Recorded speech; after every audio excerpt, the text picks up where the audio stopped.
Hey everybody, this is Clark Beckham. I'm your host. Yeah? I'm gonna change shirts. You think so? Yeah. Okay.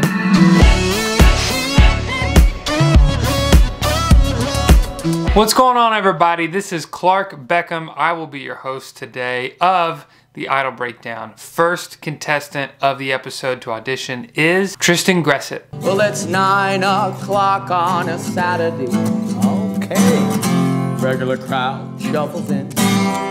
Now here we have a guy full of energy to say the least. Whatever you bring into that room, nerves will multiply it. So if you bring in timidity and fear, nerves will make that way worse and just way more magnified. Same thing with the opposite end of the spectrum.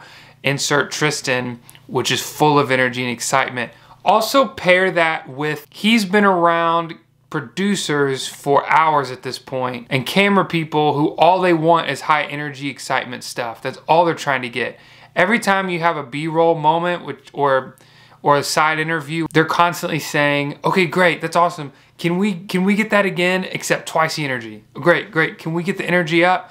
Everybody, we're excited to be here, woo! Like they're trying to get those moments. That combined with him already being high energy and a pretty good dancer. I mean, the moves, the footwork was impressive. Combine all of that with the nerves, jumping on in, he's gonna be what he's gonna be. He's gonna be like that, full of energy. If you ask me, the first song, I was like, he's got all the energy, he's got the flair, he's got the confidence to go for it with fashion and style, and the voice is okay. Guitar playing's pretty erratic. He's not messing up. It's not wrong, it's just a lot. The judges actually finally did this successfully. Told him, hold on, stop. And Lionel said it best. I'm trying to turn you from a gimmick to an artist. Man, was that the nail on the head or what? So then they tell him just calm down. And now here's what's important to note.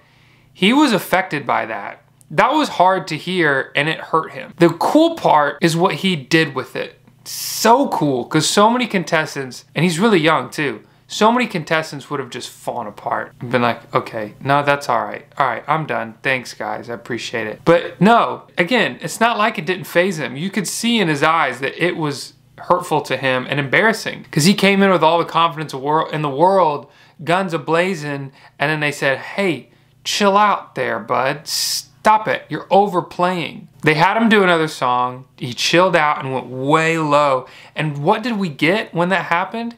We got restraint, which is way more effective than all that energy. Take all the energy, but then once we see it restrained and only the things that are desperately needing to come out do come out. And so it's a way to filter all of that to only let the great stuff come out. And the dude was an entirely different artist to me. Immediately I was like, oh, I see it now. And the judges really did it. They actually stopped somebody, gave him advice, told him to do it again, and it transformed them right there on the spot. Kudos to them. Maybe I shouldn't make fun of them so much for trying that. One of the judges screamed at him during the performance, too loud, and how he takes that was so impressive. A little surprised, but then smiles, dips down, and does the exact same line again, but quiet and subdued.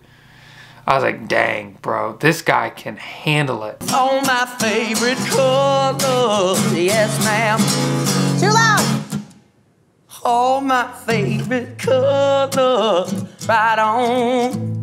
He can handle the pressure. Incredibly impressive on how he took those notes and immediately adjusted to them and came out with something really great. And great on the judges. What a great start. He also might be competing with Aaron Westbury for the bluest eyes. Cadence Baker is next. Oh my gosh, that guitar sounds good. From the moment I saw you, I went out of my mind. Well, you got a way that you're making me feel I can do anything for you, baby. I'll be down for you, baby. Lay all my cards out tonight. Oof. I'm not in no hurry. We can fly on it, baby. It's your move, so baby, decide whatever you want from me. Ew. I'm giving you everything. Be your baby tonight.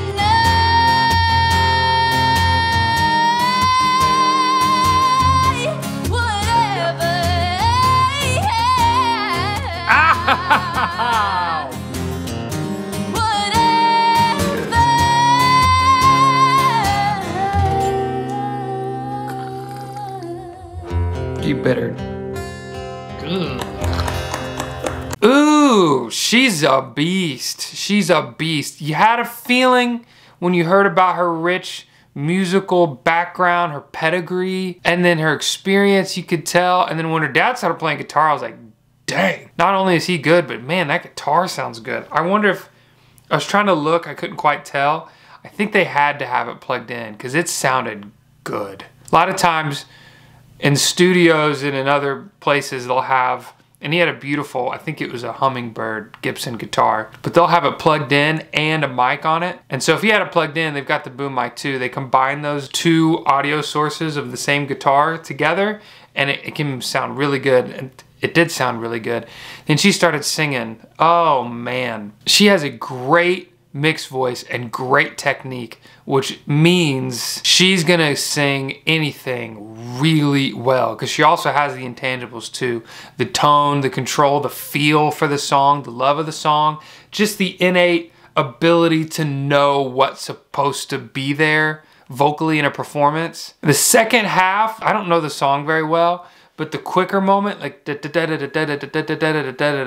spot, she was under pretty much all of that section. She was a little flat. And then the big note that came out of that was flat. And then she soared up to another one out of that. And that one was godly. I mean, that was golden. And then she hit a run. Woo! Showed me she could do that too. She is special. I think she's the best singer of the night.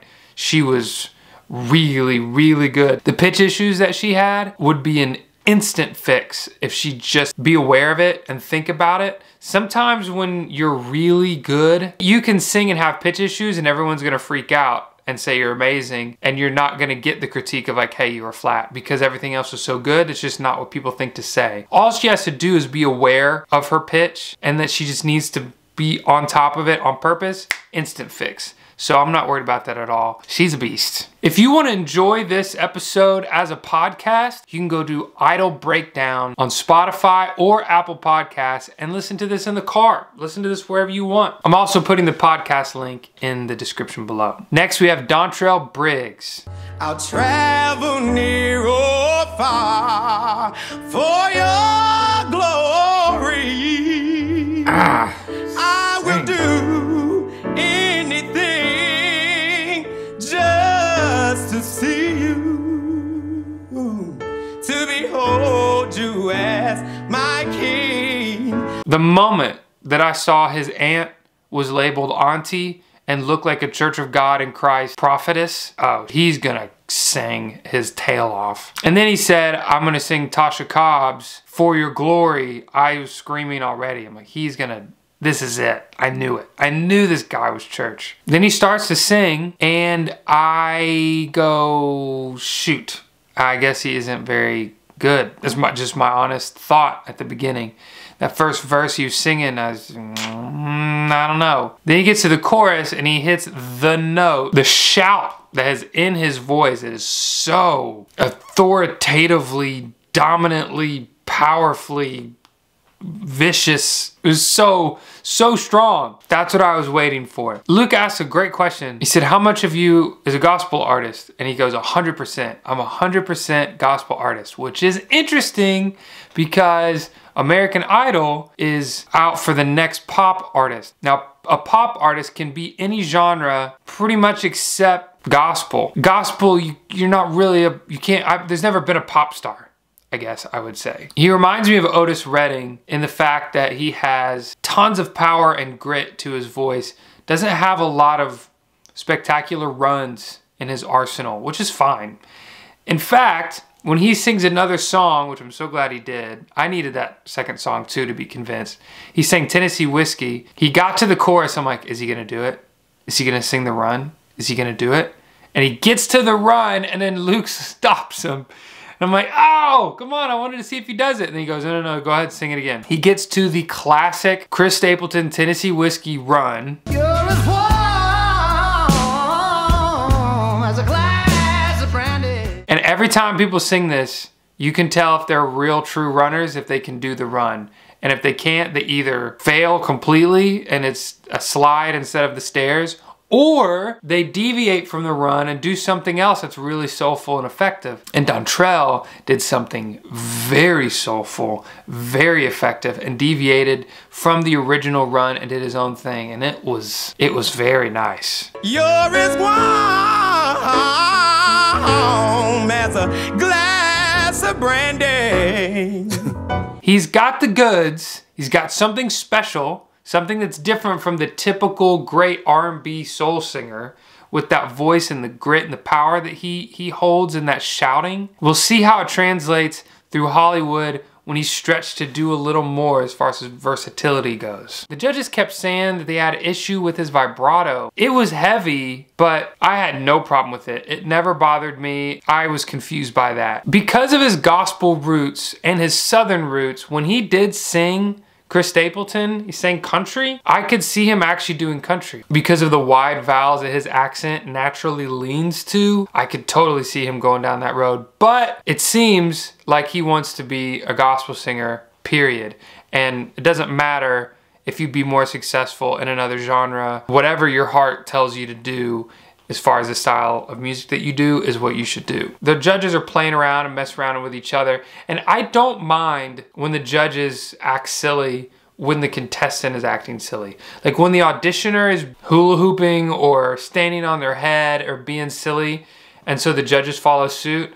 To me, that's not rude, as long as you can tell that the auditioner is being silly. That's different to me than when Betty Maxwell is like singing her heart out and they're messing around. There are a couple of things that you can do right now that will help me and help this video a lot, and I want to tell you what they are. Really simple. Just while I'm talking, you can hit the like, thumbs up button, the subscribe, and you can turn on notifications so that you know every time this premiere comes, every time I post a video. I'm gonna start posting videos during the week of different news stories and things that are going on with Idol. So if you don't want to miss those, I would hit the notification bell so you know when they're coming. If you really want to take in everything I have to offer with American Idol this season, you can become a member by pushing the join button below this video. Why be a member? Well, I live stream a watch party every time I watch the show. So every week you can pull up your laptop or your phone and watch the show with me. During the commercials, we just talk it out, what we think, and I kind of share my notes before.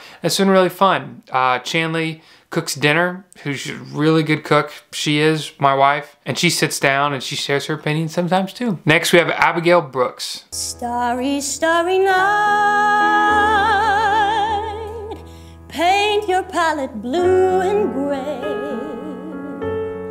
Look out on a summer's day with eyes that know the darkness in my soul. I really like her. I really like learning about her, and she seems really fun, and I'd love to be her friend. I think she's full of beautiful, bright sunshine and joy and love, and I'm happy when she's around my TV screen. I don't think she has a great voice. I was actually alone in this. In the member live stream, the watch party, pretty much all the members that were there were saying, at first they're like, I don't know, and then by the end they're like, we loved her. We love her, all in. And I was not convinced. I thought that she yelled a little too much. And talk about a vibrato, her vibrato was way more significant than Dontrell's in my opinion, but it didn't bother the judges when she sang that way. I don't think vocally she has it, which is sad because I really like her. I think she's cool. And I love the broom thing, and I'm into it, but vocally, I didn't get it. But I'd be fascinated to know what you guys think, because all my members disagreed with me. And obviously the judges did too, and people loved her. There's an element of epicness when someone has that big vibrato in certain parts of a song, but again, it just didn't do it for me. Dakota Hayden. Sunday morning, man, she woke up 5-9. By Tuesday, you can say that girl's good as gone. This is actually good. Yeah. Yep. Dakota is gonna be a problem. And what I mean by problem is he's gonna be dangerous in the competition to everybody else because he is as authentic comes. He seems to be very nice. He's very good looking and he's very good at singing. He's kind of the perfect prototype for what you would want for a country singer to go really far in American Idol. There's somebody in the very first episode, I can't remember his name right now, but he's a country singer and I liked him a lot. They're gonna be a great battle because there's typically only room for one country singer in the Idol finalists, like top 12 or so. This town ain't big enough for the two of us. And this dude's a stud. If you notice, I comment a lot on American Idol's Instagram page. I just say, check out my recap video of this, link in bio, da da da. If we can make it where you guys go and like that comment, where it becomes their most liked comment and we way at the top, these videos would explode. Because if everyone sees that it's got like 150 likes and everything else has like less than 5, people are gonna be like, okay, I gotta see this video. And we're pretty much gonna be piggybacking off of American Idol's million followers on Instagram. So that'd be fun. Next, they have Tanaya. I was born by the river in a little tent. Oh, and just like that river I've been running ever since. They crushed her edit. Oh my gosh. How do you not watch the introduction to Tanaya and not fall in love with her? She's so lovable, so sweet, so cute. She has a great story. We see Willie Spence again. I'm getting all pumped up and I'm like, I bet she's gonna be awesome. She starts to sing and she's fine. She's good. Right when she starts to squint her face like this really tight, I'm like, oh, she's gonna be awesome. Just when I saw her face go, I'd like to sing, A Change Is Gonna Come, and the first chord, and she goes, I'm like, oh, this is gonna be sweet. And it ended up sweet. I mean, it ended up nice. I think Lionel's right. In a couple years, if she gets a hold of her mixed voice and some power, Katie said the extra gear, she's gonna be a problem herself, and she's gonna kill. She's not quite ready yet vocally.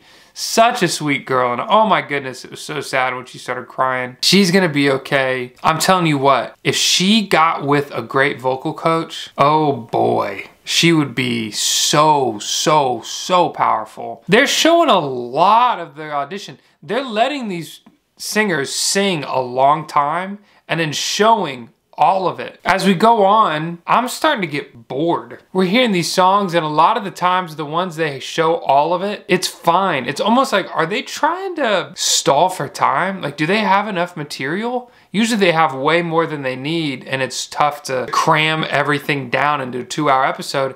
It seems to me that they're actually starting to, I don't know if fluff is the right word, but stretch the time as long as they can. They're letting these singers sing for a long time and they're not really giving us anything super special to watch. Next we have Donovan Smith and Emily Faith. Now they show them together as two morticians or two people that work in funeral homes, which is nothing more than happenstance. I mean, just, they really push into this and it's wild that they're both into that line of work, I guess. But anyway, they show Emily first. A long time forgotten, our dreams that just fell by the way.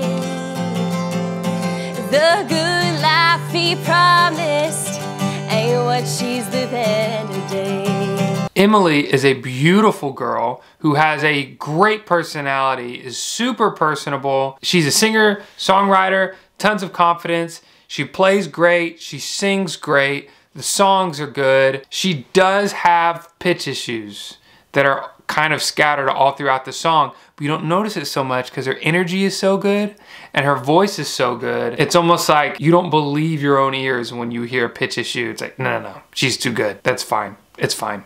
You tell yourself that, but if you really listen with a critical ear, she's got some pitch issues that she needs to handle. Another thing which was really interesting to me, she's so personable with the camera and with other people when she's talking, but when she's singing, it seems like she puts on a singer face, if you understand, and it seems a little disingenuous. That's not quite the right word. That sounds like she's faking it or trying to deceive us. It's not that. It's just there could be a little more genuine emotion, I think, in her facial expressions when she sings that I get all of when she's talking in interviews or talking to people, and she seems just like a ball of sunshine. I bet she can get that into her expressions a little bit, just kind of relax her face a little bit when she sings, and that'll come through really, really well, I think. But she's good. She's got a lot of potential. She just got some pitch issues to work out. Then they showed Donovan. He said I'd love you till I die. Not till I die. She told him you'll forget in time. He still loved her through it all.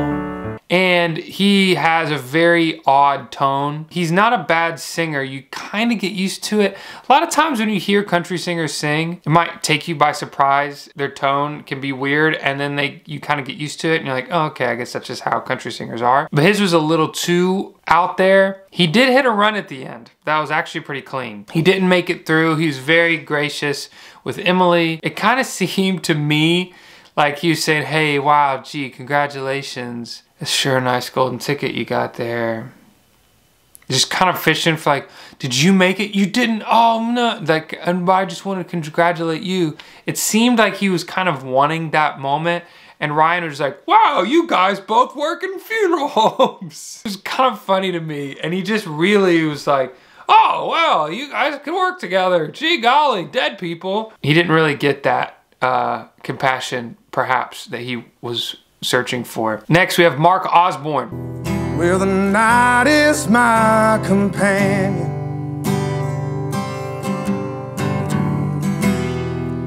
and the highway is my home. Mark is only auditioning because his mom told him to, and it's for a birthday present for his mom, which is actually the only reason I auditioned as well. It wasn't her birthday, but she convinced me, my mom convinced me to audition, and I wasn't going to, and I didn't want to, but it was a good idea. Mark's good, great tone. They show all of his song. Not much there for me. This is kind of the part of the show where I just start to get bored. We're just hearing a lot of singers sing a verse and a chorus and another verse and a chorus with another chorus, who knows, maybe a bridge and another chorus, and it's kind of all the same. Like, we could really only use 30 seconds of that and get the idea, but you're gonna give us 3 minutes. Okay, cool. I mean, it's not bad, it's just not a ton there for me. I wonder if he'll stand out enough in Hollywood Week. I think he's gonna struggle with that aspect unless the judges and producers really like him and push him along. I also wrote down that Lionel hates his seat because he loves constantly getting up and hugging contestants or putting his mustache next to others. We're going country on top of country on top of country. The judges say I caught the country. I'm catching Z's, honestly. Country's fine. I mean, I'm born and raised in Nashville where country is king. I get it. When country's good, it's great. Maybe it's just me. It just got a little boring and drawn out for me on this episode, especially compared to last week's episode where we had singers on top of singers on top of singers. This episode, we had a lot of, yeah, it's great, good. Oh, it's been 5 minutes. They're still singing the same song. Okay. Riley Madison is next. He's a phone call to his parents. He's a Bible by the bed.